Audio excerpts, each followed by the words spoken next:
All right. Uh, Good morning, everyone. And first of all, thank you so much, Julian, for the invitation to join this call and presentation invite. Hello, everyone. My name is Tarang Parekh. I'm an assistant professor in epidemiology program at College of Health Science, University of Delaware.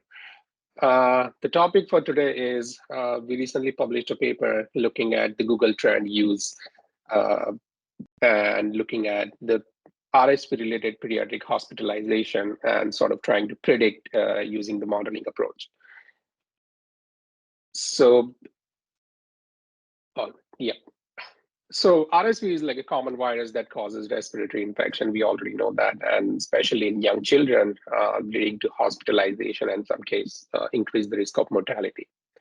So usually RSV infection, it follows a seasonal pattern in US, usually occurring from mid-October to early May. But the traditional methods of tracking RSV outbreaks, they have some limitation, such as delay in reporting or limited data coverage. In fact, we have one dashboard from CDC called RSV Net, but it actually covers like hardly 12 states and about 60 counties and has a lag period of 3 to 4 months for the reporting. So we have that limitation when it comes to tracking the RSV.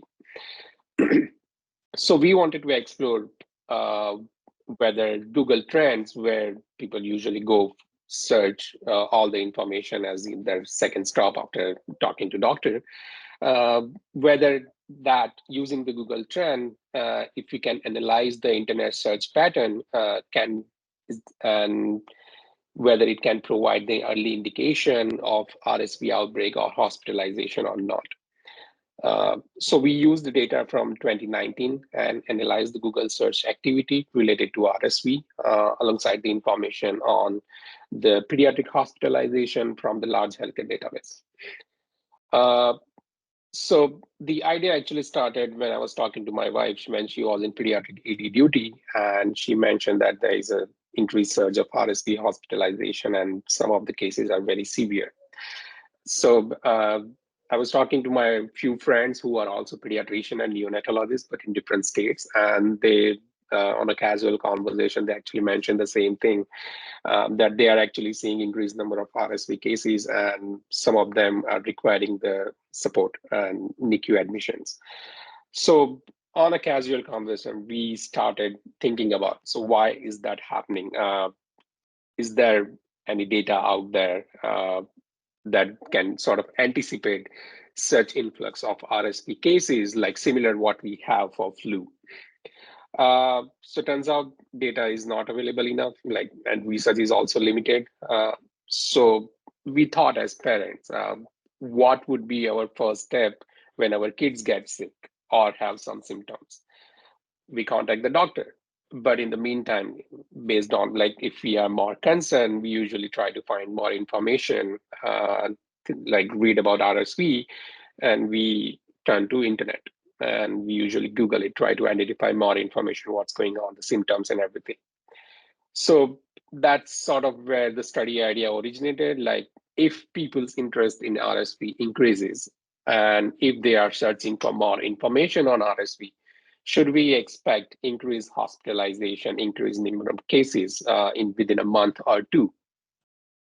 So that's where the Google Trend helps us. It basically employs a method that involves sort of analyzing the subset of web searches to sort of gauge the volume of searches conducted over the specific period of time. So as a user, when I put a term in Google Trends, it gives me a dynamic graph illustration of the term, whatever I'm putting there, and the popularity over the time. In fact, it's almost a real time. So on that graph, the numerical values, they are normalized and displayed on a scale from 0 to 100. And that each point on the graph is a relative measure calculated by dividing it by the highest point, which is 100. So as the score higher, the relative interest is much higher in that term. That's sort of it represents.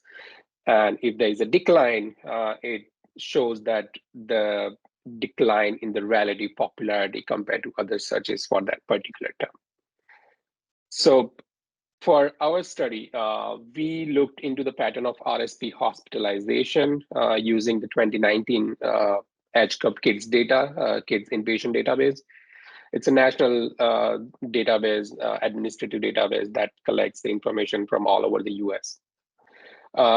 We employed the finite distributed lag model that also accounted for the factors such as race, sex, and the hospital regions to sort of estimate the temporal effect of historical search activity and looking at the current rates of RSP-related admissions. Now, for the distributed lag model, we established a meaningful lag period, and we selected the 2-month interval based on the calculated criteria, AIC and BIC information. And the result, the numbers what we got in terms of admissions, that shows the variation in the number of admissions correlated with the differences in the relative interest on Google search. And they are presented as the marginal differences in the RSV-related admissions. So basically this approach, it allows us to illustrate how fluctuation in the historical search activity might be associated with the changes in the current landscape of RSV-related hospitalization. So we have about 5.7 million pediatric hospitalization in 2019, and out of that, about 1.7%, that comes to close to 100,000, attributable to RSV. Majority of the hospitalization, about 90%, were under the age of 2 years or less, and we have about 3,000 RSV admissions per year on an average, and the relative interest score for the 2019, the average score was about 25. So overall, for the year 2019, across the 2 successive months, which is our lag period, the cumulative effect of 1 unit increase in relative search interest was associated with about increase in 140 RSV-related admissions in 2019. Now, the figure on the left side, it shows the cumulative effect of relative interest on RSV admission in 2019. If you look at the first number on the March, which says about 1900, negative 1900, what it says that the marginal difference of admissions declines of about 1900 was predicted in March by the average difference of relative search interest score that trended in decline over 2 consecutive months from January to March, which is our lagging interval. So in simple terms, we basically predicted the marginal decrease of about 1900 RSV admissions based on the average shifts into the relative search interest score, which exhibited a declining trend over the 2 consecutive month period from January to March. So basically, we are trying to predict the population behavior and how it affects the hospitalization. Now, similarly, if you look at the data from September to November, there is an inclining trend. So basically, it says that the average difference of inclining relative interest score from September to November, it predicted an increased marginal difference of about 3,700 RSV admissions in November. So in simple terms, increase in search interest score from September to November predicted a rise of about 3,700 RSV-related admissions in November. We also looked at the,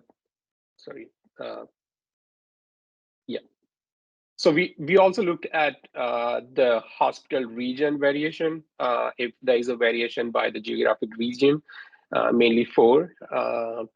And we found a significant result for Midwest, panel A, B, C, Midwest, West, and South.